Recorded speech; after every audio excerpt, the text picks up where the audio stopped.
Welcome guys. Today we move to transformation of complex sentences into simple sentence. Complex sentences को simple sentence में transform करना. Exercise number 3. Transform the following complex sentences into simple sentence by replacing adverb clause. आज adverb clause वाले complex sentence है. आपने adverb clause को remove करना है और उसको सिंपल सेंटेंस बनाना है. यानी अब एक सब्जेक्ट आएगा और एक वर्ब आएगी. ये है सिंपल सेंटेंस. तो जो हमारी एडवर्ब क्लॉज है उसको हम कैसे चेंज करेंगे भाई. उसको पार्टिसिपल में चेंज कर दो. Present participle, past participle, perfect participle, तो वो एडजेक्टिव का काम करना शुरू कर देगी. और या इन्फिनिटिव में चेंज कर दो या जेरेंड में चेंज कर दो, वो नाउन का काम करना शुरू कर देगी. और इसी ढंग से पार्ट्स ऑफ स्पीच चेंज कर लो. तो ये देखना कि जो कॉम्प्लेक्स सेंटेंस है उसका सारांश आ जाए, लेकिन उसका सब्जेक्ट और उसका वर्ब ना आए. सिंपल सेंटेंस में केवल प्रिंसिपल क्लॉज को रख लो, उसका सब्जेक्ट, उसका वर्ब. बाकी जो एडवर्ब क्लॉज है उसका सारांश लाने के लिए आप उसको पार्टिसिपल में चेंज कर सकते हो, इन्फिनिटिव में चेंज कर सकते हो, जेरेंड में चेंज कर सकते हो, उसका पार्ट्स ऑफ स्पीच चेंज कर सकते हो. आइए समझते हैं सेंटेंस से. Wherever you go I shall follow you. मैं आपका अनुसरण करूँगा, आपके पीछे पीछे आऊँगा. वेयर एवर यू गो, जहाँ कहीं आप जाते हो. तो जहाँ कहीं आप जाते हो, ये जो सेंटेंस है सब्जेक्ट भी है, वर्ब भी है. अब ये नहीं आना है, इसका सारांश आना है. क्या हुआ? वेयर एवर यू, जहाँ कहीं आप जाओगे वहीं मैं आऊँगा. तो इसका मतलब है मैं आपका अनुसरण करूँगा हर जगह. हर जगह का मतलब वही हुआ कि जहाँ तुम गए थे, जहाँ तुम जा रहे हो. तो क्या अच्छा हो जाएगा? I shall follow you everywhere. Wherever you go का क्या चेंज कर देते हैं इसका सारांश लाने के लिए? एवरीवेयर. तो क्या सेंटेंस बनेगा? Simple sentence. I shall follow you everywhere. I shall follow you everywhere.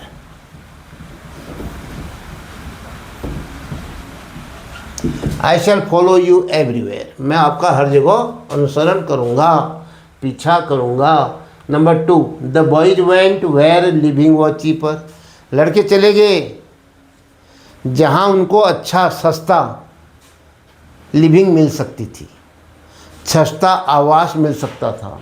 तो क्या करोगे? द बॉयज वेंट को तो रखो, वेयर लिविंग वॉज चीपर को चेंज कर दो. जहाँ सस्ता आवास मिल सकता था, जहाँ रहना खाना पीना क्या था? सस्ता था. तो क्या कहोगे? The boys went at cheaper living. At cheaper living.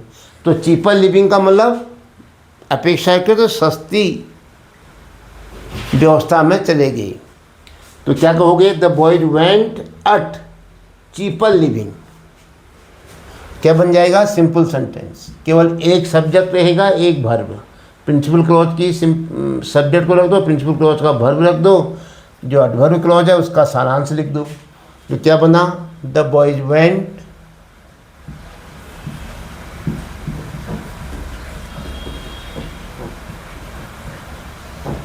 At cheaper living.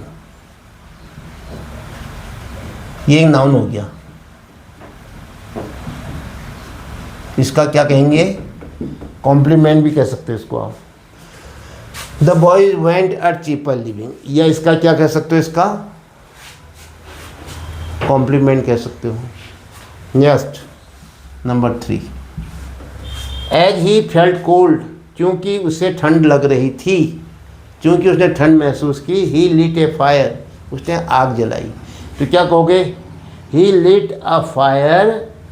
अब है क्योंकि उसको ठंड लग रही थी.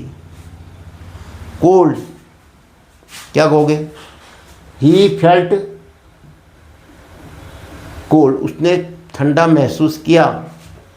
तो इन्फिनिटिव नहीं बना. Gerund feeling cold. On feeling cold he lit a fire. सबसे अच्छा बन गया. ठंड लगने के कारण उसने आग जलाई। तो क्या करा, फेल्ट किसे बना है, फील से। फील में क्या जोड़ोगे, आईएनजी, और जेरंड बनाने के लिए इसके आगे क्या लग दोगे, कोई preposition.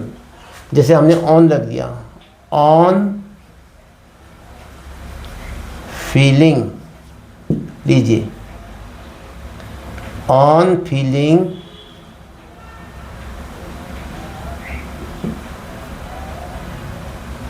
On feeling cold,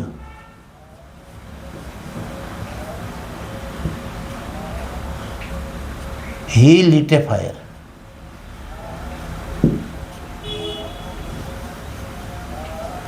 He lit a fire. Yes, 4. As he was not there, I spoke to his father.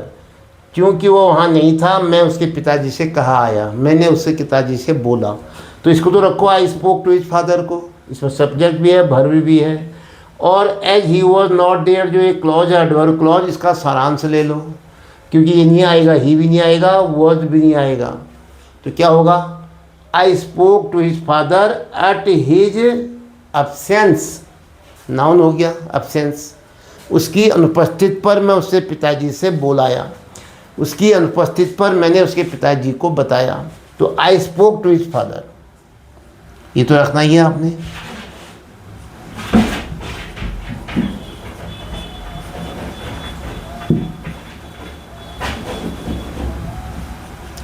I spoke to his father at his, क्या कहोगे,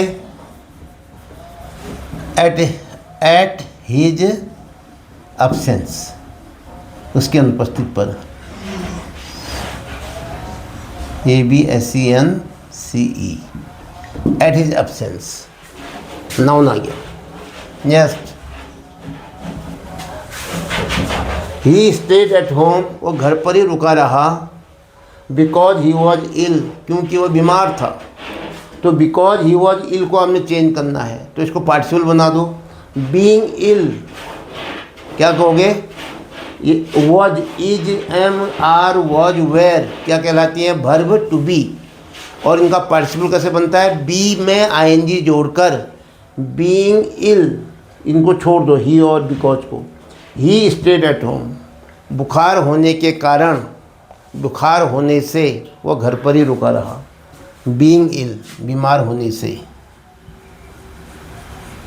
ये आ गया आपका present participle, being ill, comma, he stayed at home.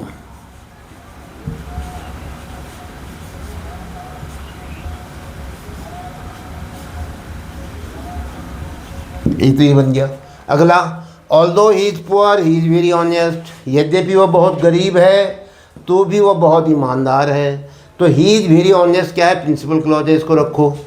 अब although he is poor, भले ही, यद्यपि वह गरीब है, इसको बनाओ। तो क्या कहोगे, in spite of being poor, in spite of क्या है, एक प्रीपोजिशनल फ्रेज है, और किसके आगे रख रहे हो उसको, बीइंग। बीइंग क्यों लाए, क्योंकि यहाँ इज था, is, am, are, was, were क्या कहलाती हैं, वर्ब टू बी। इनका पार्टिसिपल क्या होता है, बीइंग, और उसके पहले आप क्या लिख रहे हो, इन स्पाइट ऑफ, के बावजूद, गरीब होने के बावजूद वह ईमानदार था या वह ईमानदार है। तो क्या कहा आपने, ये जो क्या था, ऑल्दो यद्यपि वो गरीब था, कैसा है ये, एडवर्ब क्लॉज ऑफ कंट्रास्ट है। तो किसका अच्छा रहेगा, इन स्पाइट ऑफ, के बावजूद। ये वर्ड भी जो है विरोधाभास को व्यक्त करता है, इसका सारांश देने में मदद कर रहा है। In spite of,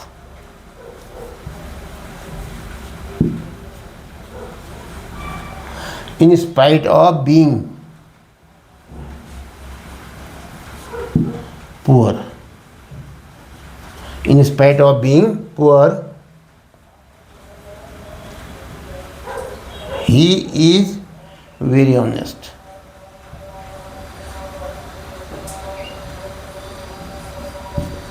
He is very honest. Next, 7. As you are here, you may as well see it. You may as well see it, यह है प्रिंसिपल क्लॉज। तुम इसी तरह देख सकते हो, इसी तरह पाओगे, इसी तरह देखोगे व्यवस्था जैसी की तैसी रहेगी। एज यू आर हियर, जैसे तुम यहाँ पर हो, जिस ढंग से तुम यहाँ पर हो वैसे ही व्यवस्था तुम पाओगे। तो क्या हो गया, you may as well see it in your absence, अपनी अनुपस्थिति में भी, या एट योर प्रेजेंस, अपनी उपस्थिति पर ऐसी ही व्यवस्था देखोगे, कोई अंतर नहीं आएगा। तो क्या कह देते हैं, you may as well C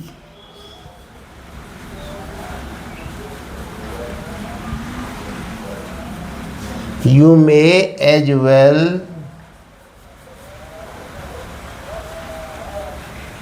see it